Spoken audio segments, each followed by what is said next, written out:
Also, we should not oppose the local and the global, but we should try to combine them. We need a stronger local governance all around the world so as to avoid local challenges to get out of control. And core issues here are failed states, frozen conflicts, or democratization. That's a lot to be done, as the financial crisis has shown.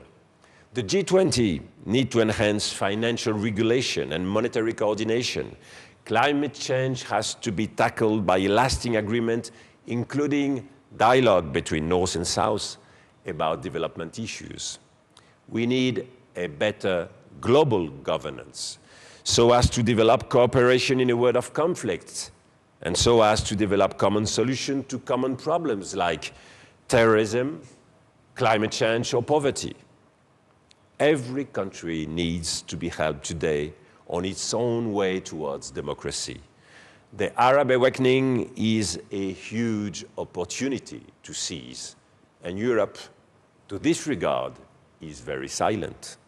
We should not be satisfied with what we got today, because we can have much more and much better. We should not forget Europe has been built upon a certain idea of life and destiny. And this idea is unsatisfaction. We are not satisfied with what we have. We are not satisfied with the way the world is. And that's why we want to change it. So we should be more active in dealing with the issues. We should, at each step, put the right questions. At each stage of the European constructions, the European could have stopped and said, here we are. And each time, we try to go further. When the common market was achieved, they turned towards the common currency. Now that it's achieved, they are turning towards a common economic policy. Each time, a new step forward. Let me take two examples. The first example, and it's a difficult one, is migrations. Today, we are ashamed of our migration policy, and yet, in fact, we are the most open and generous region of the world. Nowhere else have so many immigrants been welcomed over the past decades. Many of them are well integrated today and are part of our cultures. That's also because we often share a vivid, maybe somewhat difficult history with many of the countries of origin. It's true here in Portugal with countries like Angola or Mozambique. It's true in England with Pakistan or Jamaica. It's true in France with Algeria or Ivory Coast. Let's not waste what we achieved through our history. Nowhere has there been such a long tradition of diversity and melting pot. France and Portugal, for example, they share deep human ties since half a century. Is it a problem for them? No, on the contrary. It's a source of mutual understanding and even of economic partnership. Nowhere else will the challenge be so great in the coming decades. We know very well that our demographic evolution will lead to more and more work migrations. Probably around 50 million people will be needed here by 2050 to uphold our production as well as to preserve our social systems. Indeed, the world will have to pay for our pensions. Concerning international migrations, we must develop a pragmatic, realistic, and long-term policy. Today, the European institutions seem to panic. We must develop our control of the migrations, of the illegal migrations. This means enhancing the Frontex agency. This means having patrols at the borders of Europe.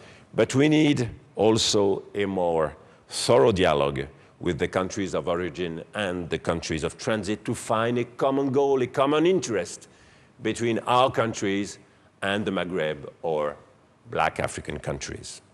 The second short example I will take is free trade. We have had enough debates about free trade and protectionism. We have had enough theories. What we need and what our people want and ask is pragmatic solutions. How do we keep factories in Europe? In France, in the last 20 years, we've been losing 2 million jobs in the industrial sector. How do we win market shares abroad? We can see today that there is no solution at the level of just one state, but there might be a solution, of course, at the level of Europe. My second message to you this morning is we should be true to the European way to tackle things. We should be at the level of our history. No one can be good when it forgets who he is, when he forgets its tradition, when he forgets its obligation. Europe has lost its specific social market economy. And for what result? A worldwide crisis. This means we must become tougher on the defense of our industrial champions and not to be dogmatic when it comes to fair competition. That means developing a social convergence, as it was mentioned in the Lisbon strategy, because it is an asset and not a weight. We can save our financial system, we can save our economy, but what happens if our people die? We have to find balanced solutions, putting the people at the top of our concerns. Europe has lost its confidence in its values, and for what result? A bottomless populist wave. We must keep in mind our principles and our very own conception of democracy and not give way to the fears of some part of the population, but answer them in a very concrete way. And that's maybe is one of the biggest challenges of politics today in Europe. The incapacity of the political leaders to find the right answers. They look like if they were playing with politics, but they are not giving answers. And what happened when people don't believe that politics is able to give the answers, but they turn towards profits, absurd solution, far right, populism. This is the consequence. In fact, we should remember that Europe's identity is our greatest force. We have the experience of history. If we want to have some proof of that, we should look at the news. When it comes to war on terror, for example, we have something to say.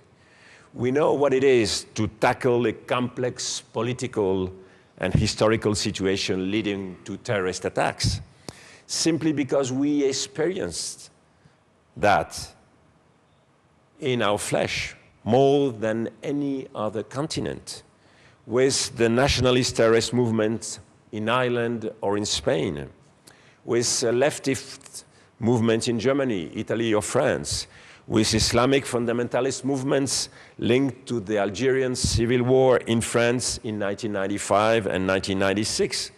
We know why responsibility and solidarity is a necessity. We know economic crisis can be a force for change. Since 1949, we have known several failures, but we have known more successes.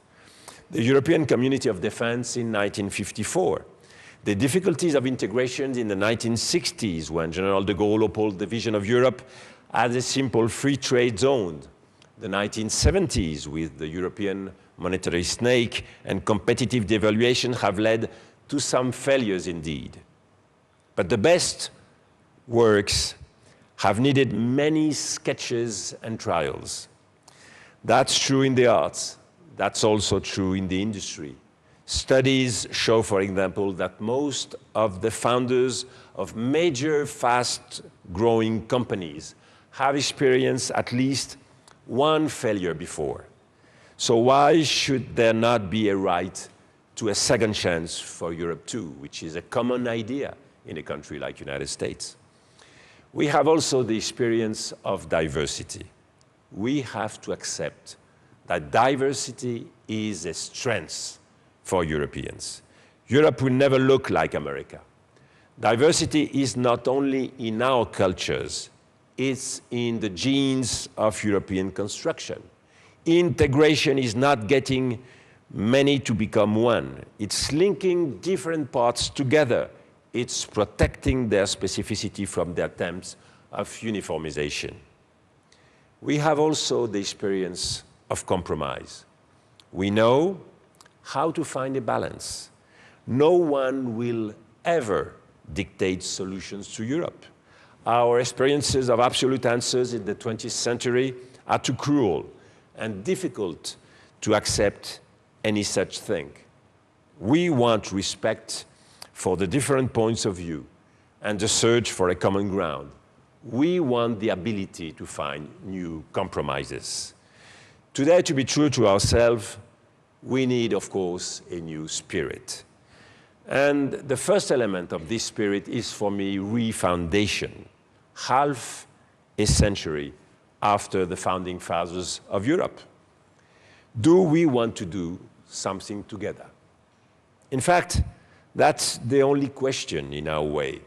And when I see the young people of Europe exchanging on Facebook, Twitter, all over the continent, studying and working from Lithuania to Portugal, from Ireland to Bulgaria, I know that the reality of Europe is far ahead from many of the discussions that we have on the subject.